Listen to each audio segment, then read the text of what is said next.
ఈ ఏడాది వసంత పంచమి ఎప్పుడొచ్చింది? ఈ పర్వదినాన సరస్వతీదేవిని ఎందుకు పూజిస్తారు? చిన్నారులతో అభ్యాసం ఎందుకు ప్రారంభిస్తారనే ఆసక్తికరమైన విషయాలను ఇప్పుడు తెలుసుకుందాం. హిందూ పంచాంగం ప్రకారం ప్రతి ఏడాది మాఘమాసంలో శుద్ధ పంచమి రోజున వసంత పంచమిని జరుపుకుంటారు. ఈ పవిత్రమైన రోజున సంగీతం, కళలకు దేవత అయిన సరస్వతీదేవిని ప్రత్యేకంగా పూజిస్తారు. ఈ పవిత్రమైన రోజే సరస్వతీదేవి జన్మించినట్లు పురాణాల ద్వారా తెలుస్తుంది. ఈ పండుగ పర్వదినాన ప్రతి ఒక్క పాఠశాల, కళాశాలలతో పాటు ప్రముఖ బాసర్లోని సరస్వతీదేవి ఆలయంలో ప్రత్యేక పూజలు నిర్వహిస్తారు. ఈ రోజున సరస్వతీదేవిని పూజించిన వారికి ఎంతో పుణ్యం లభిస్తుందని నమ్ముతారు. అంతేకాదు, పిల్లలకు ఈ రోజున అక్షరాభ్యాసం చేయించడం వల్ల వారు త్వరగా పురోగమిస్తారని, ఇంట్లో కూడా సానుకూల శక్తి ప్రవాహం పెరుగుతుందని, మనసు ఏకాగ్రతతో ఉంటుందని నమ్ముతారు. ఇదిలా ఉంటే ఈ సందర్భంగా వసంత పంచమి శుభముహూర్తం ఏ సమయంలో వచ్చింది, పూజా విధానం, వసంత పంచమి ప్రాముఖ్యతలేంటనే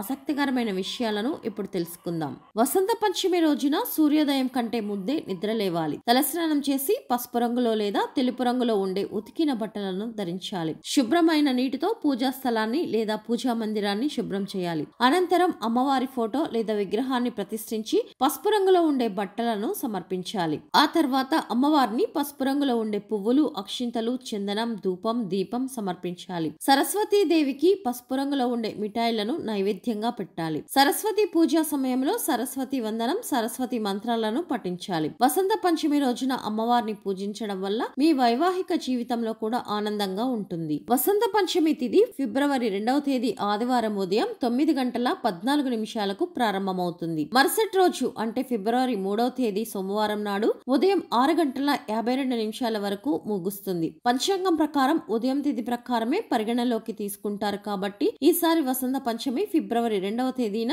వసంత పంచమిని జరుపుకుంటారు. పూజకు అనుకూలమైన సమయం ఉదయం 7:09 నుంచి మధ్యాహ్నం 12:35 వరకు ఉంటుంది. పురాణాల ప్రకారం బ్రహ్మదేవుని నోటి నుంచి సరస్వతి మాత ఆవిర్భవించింది. ఈ రోజు సరస్వతి మాత దర్శనమిచ్చి ఈ లోకానికి ఒక శబ్దాన్ని ఇచ్చిందని చెబుతారు. వసంత ఋతువు ప్రారంభంలో ఆహ్లాదకరమైన వాతావరణం ప్రారంభమవడంతో సానుకూల శక్తి ప్రవాహం పెరుగుతుంది. అందుకే వసంత పంచమి రోజున ఇంట్లో తప్పనిసరిగా సరస్వతి దేవిని పూజించాలని పండితులు చెబుతారు. ఇలా చేయడం వల్ల పిల్లలు భవిష్యత్తులో మంచి పురోగతిని సాధిస్తారు. ఈసారి వచ్చే వసంత పంచమి పండుగ సమయంలో అనేక శుభయోగాలు ఏర్పడనున్నాయి. ఈ పర్వదినాన ఉత్తరాభాద్ర నక్షత్రం వేళ శివయోగం, సిద్ధియోగం ఏర్పడనున్నాయి. అంతేకాదు, మకరంలో సూర్యుడు, బుధుడి కలయికతో బుధాదిత్య రాజయోగం ఏర్పడుతుంది.